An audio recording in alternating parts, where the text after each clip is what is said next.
अब क्या बताते हैं कि भक्ति करें बहुजल करें सतगुर शरणाई रे, भजन कर राम दुहाई रे, भजन कर राम दुहाई रे। मिर्गा कठिन कठोर है कौ कांडे काई रे, कस्तूरी है नाभि में ये बाहर भरमाई रे। राजा डूबे मान में और ये पंडित चतुराई रे, और ज्ञान गली में बंक है तन धूल मिलाई रे।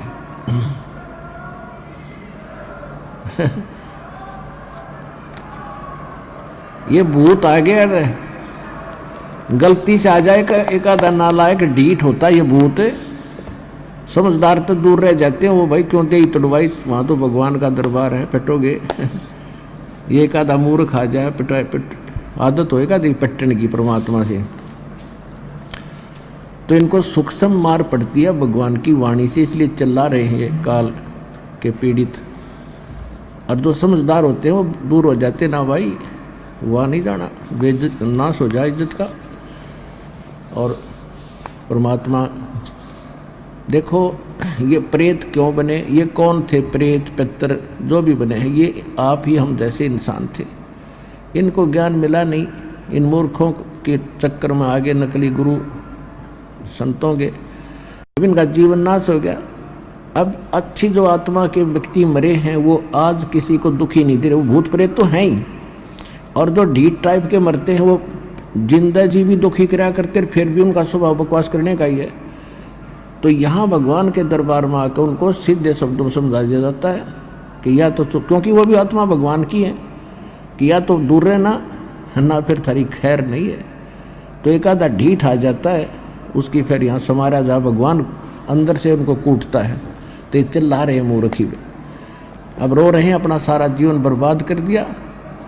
तो पुण्यात्मा इनका भी छुटकारा होगा, अब इनका भी उद्धार होगा, क्योंकि भगवान की वाणी तो सब पे असर करेगी।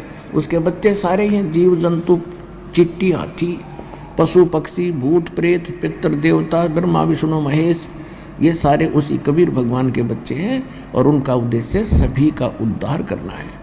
और जो सच्चे दरबार में आकर फिर भी बकवास करें, जैसे कोई चोरी करता है या कोई इस तरह के भूत प्रेत बकवास करता,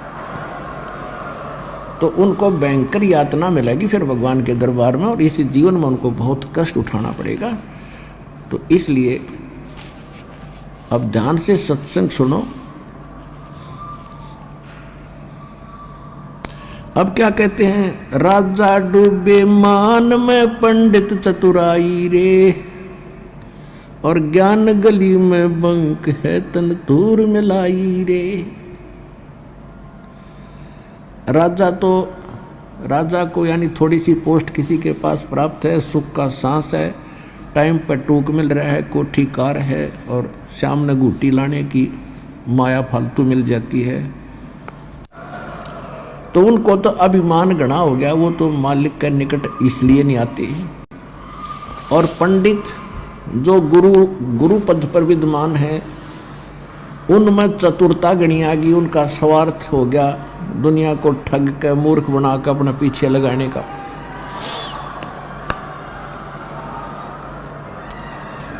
राजा डूबे मान में पंडित चतुराई रे, ये ज्ञान गली में बंक है तन धूर मिलाई रे।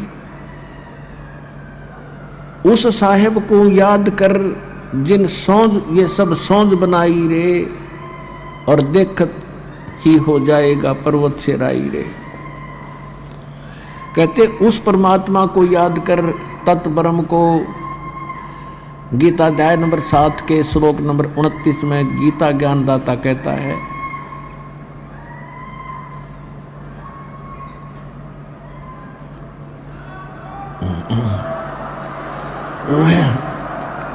गीता ज्ञानदाता कहता है कि तत्व ज्ञान के प्राप्ति के उपरांत, तत्व दसी संत की प्राप्ति के उपरांत उनको ये ज्ञान हो जाता है कि उस परमात्मा की भक्ति करनी चाहिए। तत्ब्रह्म कहते वो प्राणी केवल जो जरा और मरण से छूटने के लिए प्रयत्न कर रहे हैं। जरा माने बुढ़ापा, वृद्धावस्था का कैर, और मरण मृत्यु, जो जरा और मरण से छूटने के मोक्ष प्राप्ति के लिए जो साधना करते हैं, संसार की किसी वस्तु की इच्छा नहीं करते अर्जुन, वो तत्ब्रह्म से और सारे इन कर्मों से और सब अध्यात्म ज्ञान से कंप्लीटली परिचित हैं। तो अर्जुन ने 8वें अध्याय के प्रथम मंत्र में पूछा, भगवान फिर किम तत्ब्रह्म, वो तत्ब्रह्म क्या है, वह परमात्मा कौन है। 8वें अध्याय के 3 श्लोक में गीता ज्ञानदाता ने कहा कि वो परम अक्षर ब्रह्म है। तो यहाँ गरीबदास जी वही ज्ञान बता रहे, क्योंकि ये सूक्ष्म वेद है, तत्व ज्ञान है, कंप्लीट इन ऑल रेस्पेक्ट है।